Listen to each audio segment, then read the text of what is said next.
दोस्तों, यूरोप में आने वाली अंतिम व्यापारिक कंपनी के तौर पे हम लोग देखते हैं फ्रांस को, यानी फ्रांसीसियों को। 1664 ईस्वी में फ्रांस के सम्राट लुई 14वें थे और उन्हीं के मंत्री कोलबर्ट के प्रयासों से फ्रांसीसी व्यापारिक कंपनी कंपनी द इंड ओरिएंटल कंपनी देस इंडस ओरिएंटल की स्थापना होती है। भारत में पुर्तगाली, डच, अंग्रेज और डेन्स के बाद यानी सबसे अंत में फ्रांसीसी आते हैं हिंदुस्तान में व्यापार करने के नज़रिए से। ये जो फ्रांसीसी कंपनी थी अन्य कंपनियों की भांति ही थी, लेकिन इसमें सरकारी नियंत्रण बहुत अधिक था, यानी ये पूरी तरीके से सरकार द्वारा नियंत्रित होती थी। वहीं बाकी यूरोपियन कंपनी जो आई थी इससे पहले, वो सब स्वतंत्र रूप से निर्णय लेती थी।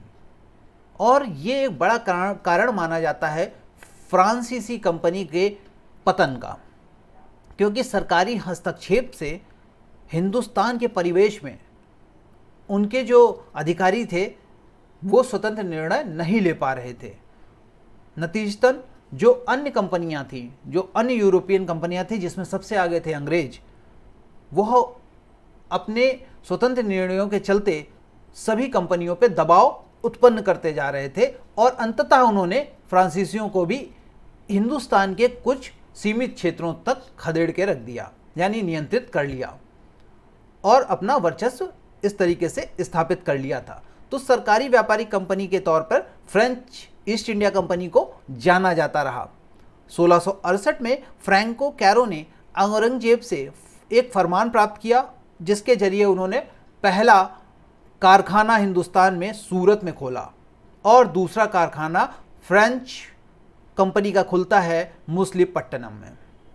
मार्टिन ने 1673 ईस्वी में बालीकोंडापुरम के सूबेदार से एक छोटा सा गांव प्राप्त किया और वहां पे पौंडीचेरी की नींव रखी।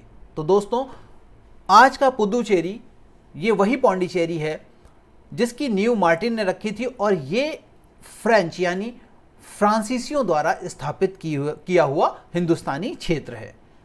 यही पौंडीचेरी भारत में आगे चलकर सूरत के बाद दूसरा फ्रांसीसी मुख्यालय बनता है।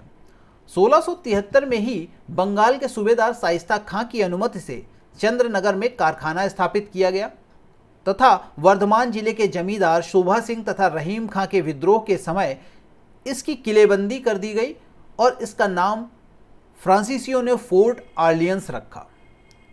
और ये एक बहुत बड़ा काम था फ्रांसीसियों द्वारा जो किया गया अब तक। 1692 में 3.5% चुंगी की अदायगी पर बिहार, बंगाल और उड़ीसा में व्यापार का अधिकार इन्होंने औरंगजेब से प्राप्त कर लिया।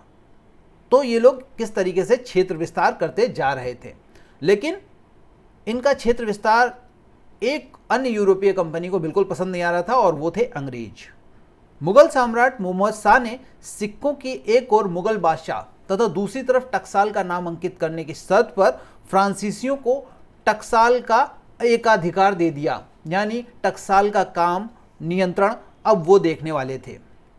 फ्रांसीसी कंपनी फ्रांसीसी सरकार का एक विभाग मात्र थी, जबकि ईस्ट इंडिया कंपनी एक स्वतंत्र निकाय थी। यही कारण था कि फ्रांसीसी स्वतंत्र निर्णय नहीं ले पा रहे थे, जबकि अंग्रेज उन पे हावी होते जा रहे थे। और दूसरी इनके पतन का एक और कारण था क्योंकि यूरोप में भी वॉर चल रही थी, लड़ाई चल रही थी और वहाँ पे भी फ्रांसीसी और अंग्रेज आमने सामने थे। उनके बीच में बहुत बड़ी दुश्मनी चल रही थी यूरोप में और उसके परिणाम हिंदुस्तान की धरती पे भी अक्सर दिखाई दे रहे थे।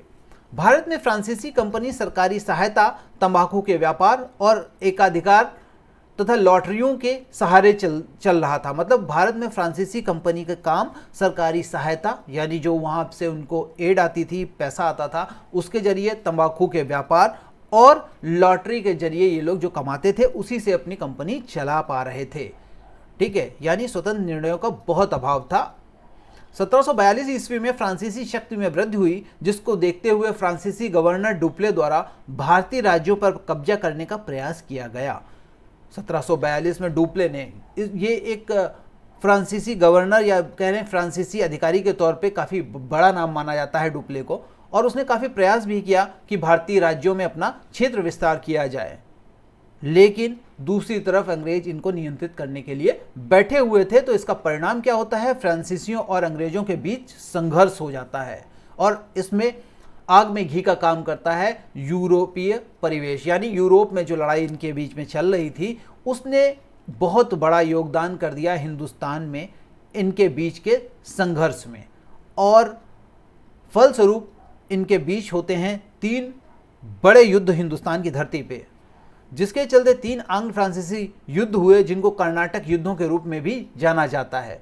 यहाँ पे तालिका में मैंने दिखाया है, और इनको क्या अन्य नाम से जाना जाता है तो पूरा यहाँ पे व्यवस्थित किया हुआ है। कर्नाटक प्रथम युद्ध होता है 1746 से 48 के बीच में, जिसे सेंट टोमे या सेंट थोमे के नाम से जाना जाता रहा है।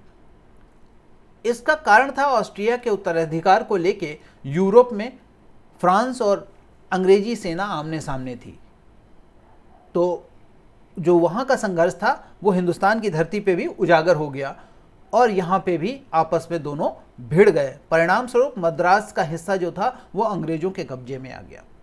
दूसरा कर्नाटक युद्ध होता है 1749 में, जिसे आम्बे के युद्ध के नाम से जाना गया, और इसका कारण था हैदराबाद के नवाब की मृत्यु हो जाती है और हैदराबाद एक हिंदुस्तानी रियासत थी। अब ये रियासत खाली हो गई तो इस पे नज़र अंग्रेज़ों की भी थी और फ्रांसीसियों की भी थी। दोनों चाहते थे इस पे कब्जा करना।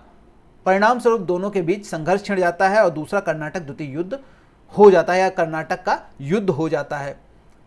नतीजा निकलता है कि पौंडीचेरी की संधि होती है, क्योंकि फ्रेंच का जो गवर्नर था या अधिकारी था उसने कोशिश की कि वार्ता से समझौता किया जाए, क्योंकि युद्ध बेहतर चीज़ नहीं है और हिंदुस्तान के अंदर वो अंग्रेज़ों से जीत भी नहीं पा रहे थे।